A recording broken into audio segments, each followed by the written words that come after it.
ನಮಸ್ಕಾರ ವೀಕ್ಷಕರೇ. ನಾವು ಕಣ್ಣು ಬಿಟ್ಟು ನೋಡ್ತಿರುವಂತಹ ಈ ಜಗತ್ತು ನಿಜಕ್ಕೂ ಸತ್ಯವೇ, ಅಥವಾ ನಮ್ಮ ಮೆದುಳು ನಮಗೆ ತೋರಿಸುತ್ತಿರುವ ಕೇವಲ ಒಂದು ಸೀಮಿತ ಭ್ರಮೆಯೇ? ವಿಜ್ಞಾನ ಹೇಳುತ್ತದೆ, ಮನುಷ್ಯನ ಕಣ್ಣುಗಳು ಈ ಬ್ರಹ್ಮಾಂಡದಲ್ಲಿರುವ ಒಟ್ಟು ಬೆಳಕಿನ ಕೇವಲ 0.0035% ವಿಸಿಬಲ್ ಸ್ಪೆಕ್ಟ್ರಮ್ ಅನ್ನು ಮಾತ್ರ ನೋಡಬಲ್ಲದು. ಹಾಗಾದರೆ ಉಳಿದ 99.99% ಜಗತ್ತು ಎಲ್ಲಿದೆ? ಅದನ್ನು ನೋಡಲು ನಮಗಿರುವ ದಾರಿಯಾದರೂ ಯಾವುದು? ಪ್ರಾಚೀನ ಉಪನಿಷತ್ತುಗಳು ಮತ್ತು ರಹಸ್ಯ ಯೋಗ ವಿಜ್ಞಾನ ಇದಕ್ಕೆ ಒಂದೇ ಸಾಲಿನಲ್ಲಿ ಉತ್ತರಿಸುತ್ತವೆ. ಆಜ್ಞಾ ಚಕ್ರ.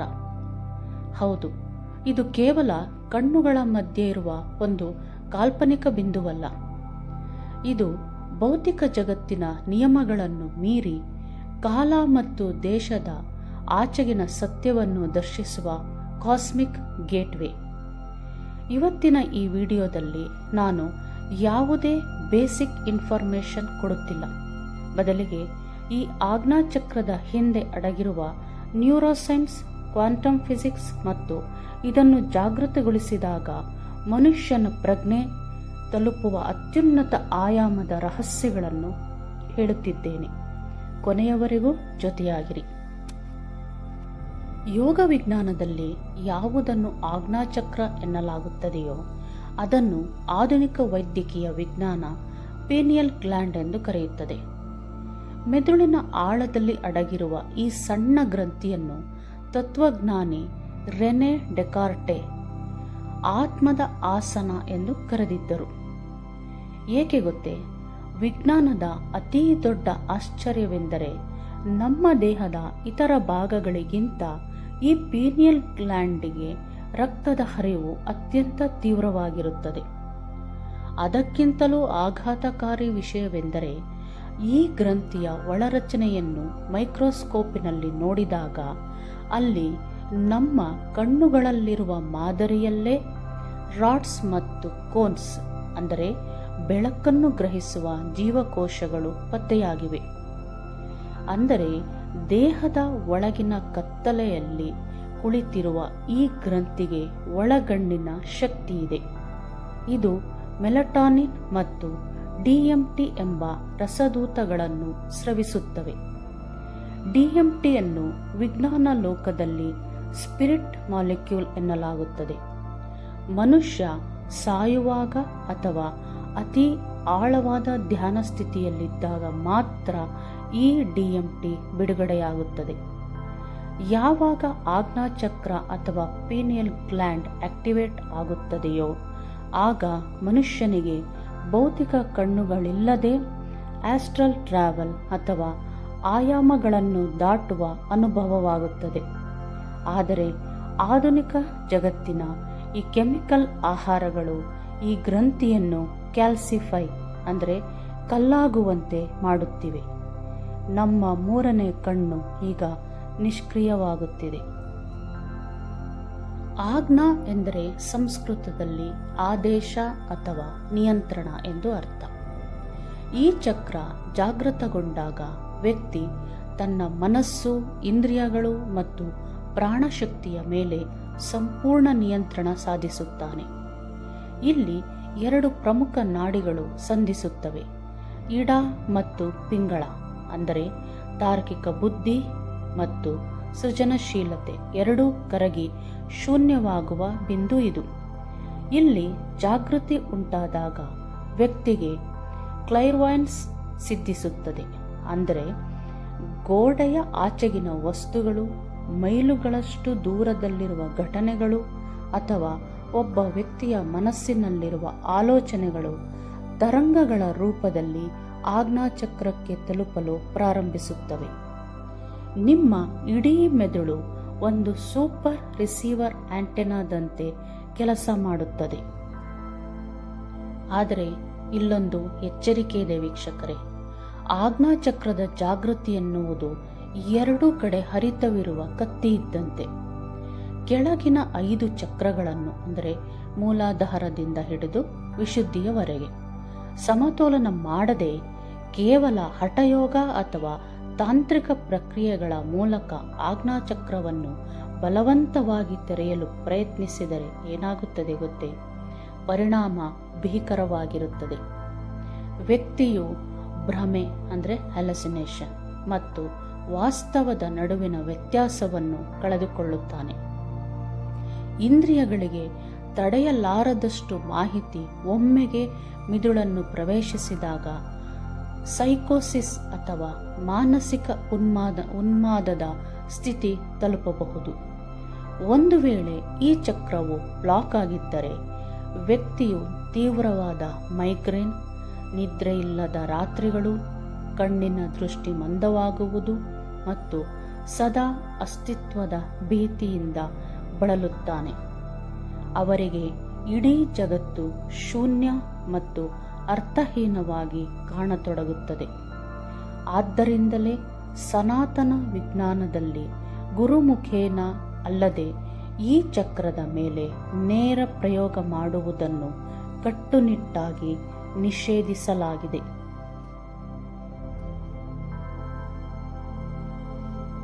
ಈಗ ಆಜ್ಞಾಚಕ್ರ ಬ್ಲಾಕ್ ಆಗಿದ್ರೆ ಅಥವಾ ನಿಷ್ಕ್ರಿಯವಾಗಿದ್ರೆ ಏನಾಗತ್ತೆ ಅನ್ನೋದನ್ನ ನೋಡೋಣ. ಮೊದಲಿಗೆ ಮಾನಸಿಕ ಲಕ್ಷಣಗಳ ಬಗ್ಗೆ ತಿಳಿಯೋಣ. ಆಜ್ಞಾಚಕ್ರ ಸಂಪೂರ್ಣವಾಗಿ ನಿಷ್ಕ್ರಿಯವಾಗಿದ್ರೆ ಅಥವಾ ಬ್ಲಾಕ್ ಆಗಿದ್ರೆ ನೀವು ಸದಾ ತೀವ್ರವಾದ ಬ್ರೈನ್ ಫಾಗ್ ಅಂದರೆ ತಲೆ ಶೂನ್ಯವಾದಂತೆ ಅನುಭವಿಸುತ್ತೀರಿ. ಯಾವುದೇ ವಿಷಯದಲ್ಲೂ ಸ್ಪಷ್ಟ ನಿರ್ಧಾರ ತೆಗೆದುಕೊಳ್ಳಲು ಸಾಧ್ಯವಾಗೋದಿಲ್ಲ. ಸದಾ ಗೊಂದಲ, ಭವಿಷ್ಯದ ಬಗ್ಗೆ ಅತಿಯಾದ ಆತಂಕ ಮತ್ತು ಡಿಪ್ರೆಷನ್ ನಿಮ್ಮನ್ನು ಕಾಡುತ್ತದೆ. ನಿಮ್ಮ ಆಲೋಚನೆಗಳು ಕೇವಲ ನಕಾರಾತ್ಮಕತೆಯಿಂದಲೇ ತುಂಬಿರುತ್ತದೆ. ದೈಹಿಕ ಲಕ್ಷಣದ ಕಡೆ ನೋಡೋದಾದ್ರೆ ಪದೇ ಪದೇ ಬರುವ ತೀವ್ರವಾದ ಮೈಗ್ರೇನ್ ಅಥವಾ ತಲೆನೋವು ಆಜ್ಞಾಚಕ್ರ ಬ್ಲಾಕ್ ಆಗಿರುವುದರ ಮುಖ್ಯ ಲಕ್ಷಣ.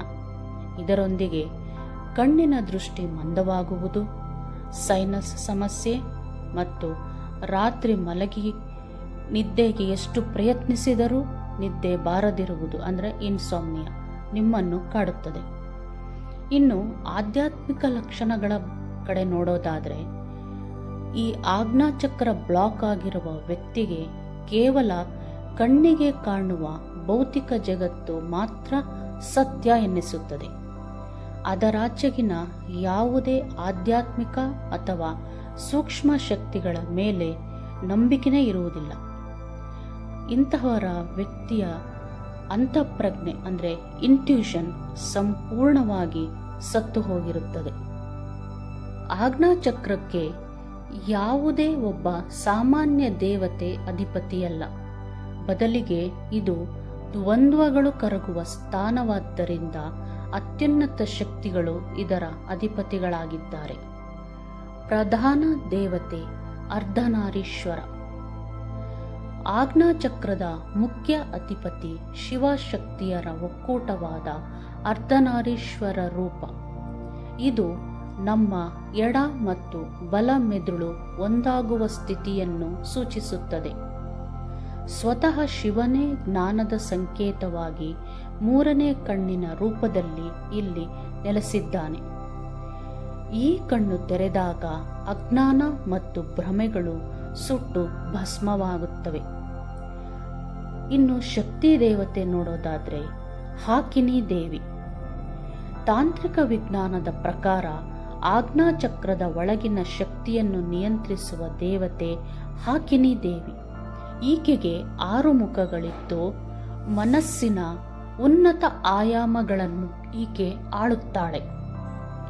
ಇನ್ನು ಗ್ರಹಗಳ ಅಧಿಪತಿ ನೋಡೋದಾದ್ರೆ ಜ್ಞಾನವನ್ನು ನೀಡುವ ಗುರು ಮತ್ತು ಆತ್ಮಾವಲೋಕನ ಹಾಗೂ ಶಿಸ್ತು ಕಲಿಸುವ ಶನಿ ಗ್ರಹಗಳು ಈ ಚಕ್ರವನ್ನು ನಿಯಂತ್ರಿಸುತ್ತವೆ. ಈಗ ಸುರಕ್ಷಿತವಾಗಿ ಮತ್ತು ಅತ್ಯುನ್ನತ ಮಟ್ಟದಲ್ಲಿ ಆಜ್ಞಾಚಕ್ರವನ್ನು ಹೇಗೆ ಸಕ್ರಿಯಗೊಳಿಸಬೇಕು ಎನ್ನುವ ಕಡೆ ಗಮನ ಕೊಡೋಣ. ಮೊದಲಿಗೆ ಶಾಂಭವಿ ಮುದ್ರೆ. ಶಾಂಭವಿ ಮುದ್ರೆ ಎಂದರೆ ಹುಬ್ಬುಗಳ ಮಧ್ಯೆ ದೃಷ್ಟಿ ಹಾಯಿಸುವ, ಏಕಾಗ್ರತೆ ಹೆಚ್ಚಿಸುವ ಮತ್ತು ಮನಸ್ಸನ್ನು ಶಾಂತಗೊಳಿಸುವ ಪ್ರಮುಖ ಯೋಗಿಕ ಅಭ್ಯಾಸವಾಗಿದೆ. ಇದು ಆಜ್ಞಾಚಕ್ರವನ್ನು ಜಾಗೃತಗೊಳಿಸಲು ಹಾಗೂ ಆಂತರಿಕ ಅನ್ವೇಷಣೆಗೆ ಸಹಾಯ ಮಾಡುತ್ತದೆ. ಇದನ್ನು ಮಾಡುವ ವಿಧಾನ ಹೇಗೆ ಅಂದರೆ, ನಿಮ್ಮ ಕಣ್ಣುಗಳನ್ನು ಸೌಮ್ಯವಾಗಿ ಮೇಲಕ್ಕೆ ತಿರುಗಿಸಿ ಎರಡೂ ಹುಬ್ಬುಗಳ ಮಧ್ಯದ ಜಾಗದ ಮೇಲೆ ಅಂದರೆ ಮೂರನೇ ಕಣ್ಣಿನ ಮೇಲೆ ಗಮನವಿಡುವುದು. ಕಣ್ಣುಗಳಿಗೆ ಯಾವುದೇ ರೀತಿಯ ಒತ್ತಡ ಅಥವಾ ಆಯಾಸವಾಗದಂತೆ ನೋಡಿಕೊಳ್ಳಬೇಕು. ಪ್ರಾರಂಭದಲ್ಲಿ 10 ರಿಂದ 15 ಸೆಕೆಂಡುಗಳ ಕಾಲ ಮಾಡಿದರೆ ಸಾಕು. ನಂತರ ಕ್ರಮೇಣ 1 ರಿಂದ 2 ನಿಮಿಷಗಳವರೆಗೆ ಸಮಯವನ್ನು ಹೆಚ್ಚಿಸಬಹುದು. ಆದರೆ ಇಲ್ಲೊಂದು ಎಚ್ಚರಿಕೆ ಇದೆ ವೀಕ್ಷಕರೇ. ಗ್ಲುಕೋಮಾ ಅಥವಾ ಕಣ್ಣಿನ ತೀವ್ರ ಸಮಸ್ಯೆಗಳಿರುವವರು ಈ ಮುದ್ರೆಯನ್ನು ಮಾಡಬಾರದು. ಕಣ್ಣಿನಲ್ಲಿ ನೋವು ಅಥವಾ ತಲೆ ತಿರುಗುವಿಕೆ ಉಂಟಾದರೆ ತಕ್ಷಣ ಈ ಅಭ್ಯಾಸವನ್ನು ನಿಲ್ಲಿಸಿ ವಿಶ್ರಾಂತಿಯನ್ನು ಪಡೆಯಬೇಕು. ಎರಡನೆಯದು ತ್ರಾಟಕ ಕ್ರಿಯೆ. ಸಂಪೂರ್ಣ ಕತ್ತಲಿನಲ್ಲಿ ಒಂದು ತುಪ್ಪದ ದೀಪದ ಜ್ಯೋತಿಯನ್ನು ಬೆಳಗಿಸಿ ರೆಪ್ಪೆ ಮುಚ್ಚದೆ ನೋಡುವುದು. ಕಣ್ಣಿನಲ್ಲಿ ನೀರು ಬಂದಾಗ ಕಣ್ಣು ಮುಚ್ಚಿ ಆ ಜ್ಯೋತಿಯ ಬಿಂಬವನ್ನು ಹಣೆಯ ಒಳಗಡೆ ದರ್ಶಿಸುವುದು. ಇದು ನಿಮ್ಮ ಕಲ್ಪನಾ ಶಕ್ತಿಯನ್ನು ಬ್ರಹ್ಮಾಂಡದ ಶಕ್ತಿಗೆ ಕನೆಕ್ಟ್ ಮಾಡುತ್ತದೆ. ಮೂರನೆಯದು ಸೌಂಡ್ ಫ್ರೀಕ್ವೆನ್ಸಿ. ಆಜ್ಞಾಚಕ್ರದ ಮೂಲ ಧ್ವನಿ ಓಂ. ಆದರೆ ಇದನ್ನು ಕೇವಲ ಓಂ ಎಂದು ಉಚ್ಚರಿಸುವುದಲ್ಲ. ಓಮಲ್ಲಿ ಬರುವ ಮಕಾರದ ನಾದವು ನಿಮ್ಮ ತಲೆಯ ಕಪಾಲದ ಒಳಗೆ ಪ್ರತಿಧ್ವನಿಸಬೇಕು. ಅಂದರೆ ಓಂ ಎಂದು ಉಚ್ಚರಿಸುವಾಗ ಬರುವ ಮಕಾರ ಇದೆಯಲ್ಲ, ಅದನ್ನು ದೀರ್ಘವಾಗಿ ಉಚ್ಚರಿಸಬೇಕು. ಓಂ ಹೀಗೆ ಮಾಕಾರವನ್ನು ತುಂಬ ದೀರ್ಘವಾಗಿ ಉಚ್ಚರಿಸಬೇಕು.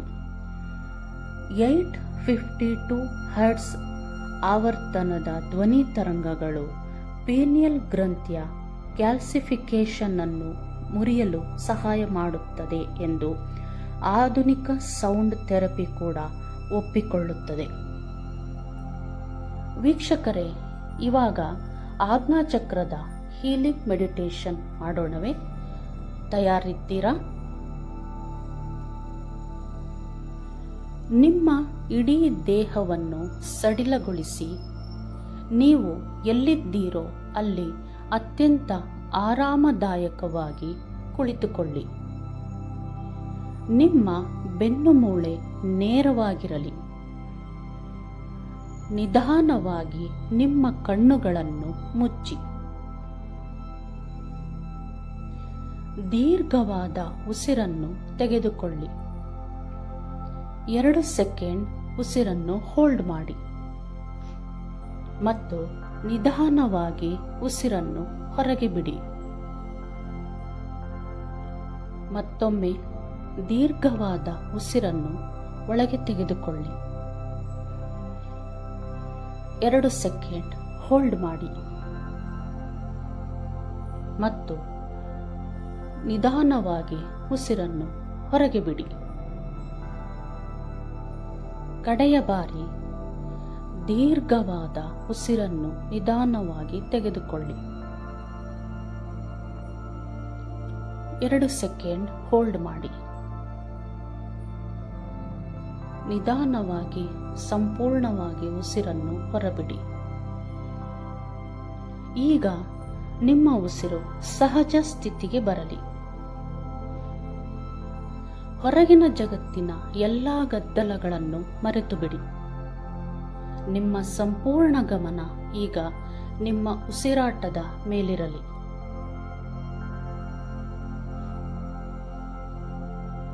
ಈಗ ನಿಮ್ಮ ಗಮನವನ್ನು ನಿಮ್ಮ 2 ಹುಬ್ಬುಗಳ ಮಧ್ಯಭಾಗಕ್ಕೆ, ಅಂದರೆ ನಿಮ್ಮ ಹಣೆಯ ಮಧ್ಯಭಾಗಕ್ಕೆ ತನ್ನಿ. ಅಲ್ಲಿ ದಟ್ಟವಾದ ಕತ್ತಲಿದೆ ಎಂದು ಕಲ್ಪಿಸಿಕೊಳ್ಳಿ. ಆ ಕತ್ತಲೆಯ ಆಳದಲ್ಲಿ ಒಂದು ಸಣ್ಣ ನೀಲಿ ಬಣ್ಣದ ಬೆಳಕಿನ ಬಿಂದು ಮೂಡುತ್ತಿದೆ. ಅದುವೇ ನಿಮ್ಮ ಆಜ್ಞಾ ಚಕ್ರ, ಅಂದರೆ ನಿಮ್ಮ ಮೂರನೆಯ ಕಣ್ಣು. ಈಗ ಓಂ ಮಂತ್ರದ ಕಂಪನಗಳ ಮೂಲಕ ಆಜ್ಞಾ ಚಕ್ರವನ್ನು ಜಾಗೃತಗೊಳಿಸೋಣವೇ? ಓಂ ಮಂತ್ರವನ್ನು ಪಠಿಸುವಾಗ ನಿಮ್ಮ ಧ್ವನಿಯ ಕಂಪನಗಳು ನಿಮ್ಮ ಹಣೆಯ ಒಳಗಡೆ, ನಿಮ್ಮ ಮೆದುಳಿನ ಆಳದಲ್ಲಿ ಪ್ರತಿಧ್ವನಿಸುತ್ತಿರುವುದನ್ನು ಅನುಭವಿಸಿ. ನಿಧಾನವಾಗಿ ಉಸಿರು ತೆಗೆದುಕೊಳ್ಳಿ. ಓಂ ಎಂದು ದೀರ್ಘವಾಗಿ ಹೇಳಿ. ಓಂ ಅಲ್ಲಿ ಬರುವ ಮಕಾರವ ದೀರ್ಘವಾಗಿರಬೇಕು. ಅದು ತಲೆಯಲ್ಲಿ ವೈಬ್ರೇಷನ್ ಸೃಷ್ಟಿಸುವಂತೆ ಇರಬೇಕು.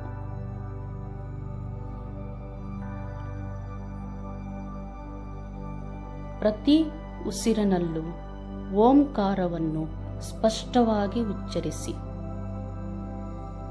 ಮಕಾರ ದೀರ್ಘವಾಗಿರಲಿ. ನಿಮ್ಮ ತಲೆಯಲ್ಲಿ ಸೃಷ್ಟಿಯಾಗುತ್ತಿರುವ ವೈಬ್ರೇಷನ್ ಅನ್ನು ಅನುಭವಿಸಿ.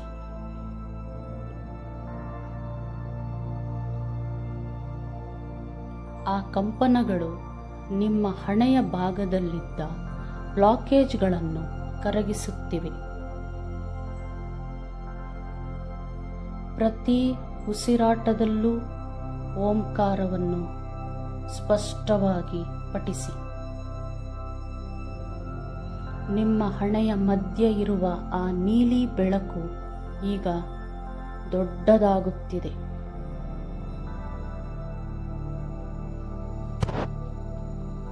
ಇಡೀ ಬ್ರಹ್ಮಾಂಡದ ಜ್ಞಾನ ಮತ್ತು ಶಕ್ತಿ ಆ ಬೆಳಕಿನ ಮೂಲಕ ನಿಮ್ಮೊಳಗೆ ಪ್ರವೇಶಿಸುತ್ತಿದೆ.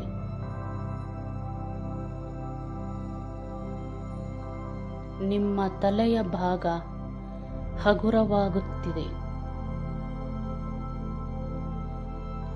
ನಿಮ್ಮ ಇಂದ್ರಿಯಗಳು ಜಾಗೃತಗೊಳ್ಳುತ್ತಿವೆ.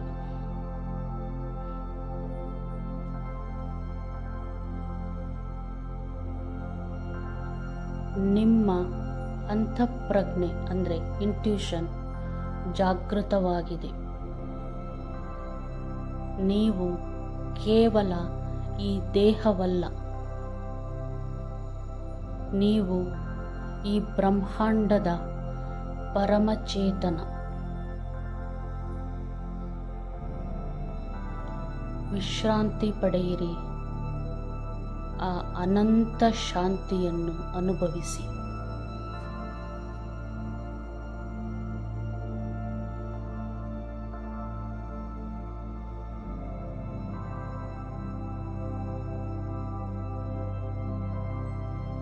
ಈಗ ನಿಧಾನವಾಗಿ ನಿಮ್ಮ ಕೈಗಳನ್ನು ಒಂದಕ್ಕೊಂದು ಉಜ್ಜಿಕೊಳ್ಳಿ. ಆ ಬಿಸಿಯನ್ನು ನಿಮ್ಮ ಕಣ್ಣುಗಳ ಮೇಲೆ ಮತ್ತು ಹಣೆಯ ಮೇಲೆ ಇಟ್ಟುಕೊಳ್ಳಿ ಮತ್ತು ಅತ್ಯಂತ ಸೌಮ್ಯವಾಗಿ ಮುಗುಳ್ನಗೆಯೊಂದಿಗೆ ನಿಮ್ಮ ಕಣ್ಣುಗಳನ್ನು ತೆರೆಯಿರಿ. ಯಾವಾಗ ಆಜ್ಞಾಚಕ್ರವು ಸಂಪೂರ್ಣವಾಗಿ ಜಾಗೃತಗೊಳ್ಳುತ್ತದೆಯೋ ಆಗ ನೀವು ಕೇವಲ ಈ ದೇಹವಲ್ಲ, ಬದಲಿಗೆ ಇಡೀ ಬ್ರಹ್ಮಾಂಡದ ಒಂದು ಭಾಗ ಎಂದು ಅರಿವಾಗುತ್ತದೆ. ಅಲ್ಲಿಗೆ ಸಾವು ಮತ್ತು ಕಾಲದ ಭಯ ಅಂತ್ಯವಾಗುತ್ತದೆ. ನೀವು ನೋಡುವ ಜಗತ್ತು ಕಣ್ಮರೆಯಾಗಿ ಜಗತ್ತನ್ನು ನಿಮ್ಮ ಒಳಗೆ ಕಾಣಲು ಪ್ರಾರಂಭಿಸುತ್ತೀರಿ. ನಿಮ್ಮ ಒಳಗಿನ ಆ ಮೂರನೇ ಕಣ್ಣನ್ನು ಜಾಗೃತಗೊಳಿಸುವ ಪ್ರಯಾಣಕ್ಕೆ ನೀವು ಸಿದ್ಧರಿದ್ದೀರಾ? ನಿಮ್ಮ ಜೀವನದಲ್ಲಿ ಎಂದಾದರೂ ಇಂತಹ ಅತೀಂದ್ರಿಯ ಅನುಭವವಾಗಿದೆಯೇ? ಕಮೆಂಟ್ ಮಾಡಿ ತಿಳಿಸಿ. ಈ ಆಳವಾದ ಆಧ್ಯಾತ್ಮಿಕ ಮತ್ತು ವೈಜ್ಞಾನಿಕ ಪ್ರಯಾಣ ನಿಮಗೆ ಇಷ್ಟವಾಗಿದ್ದರೆ ವಿಡಿಯೋವನ್ನು ಲೈಕ್ ಮಾಡಿ, ಶೇರ್ ಮಾಡಿ. ನಮ್ಮ ಚಾನಲ್ನ ತಪ್ಪದೆ ಸಬ್ಸ್ಕ್ರೈಬ್ ಮಾಡಿಕೊಳ್ಳಿ, ಬೆಲ್ ಐಕಾನ್ ಒತ್ತಿ. ಮುಂದಿನ ವಿಡಿಯೋದಲ್ಲಿ ಸಹಸ್ರಾರ ಚಕ್ರದ ರಹಸ್ಯಗಳೊಂದಿಗೆ ಮತ್ತೆ ಭೇಟಿಯಾಗೋಣವೇ? ನಮಸ್ಕಾರಗಳು.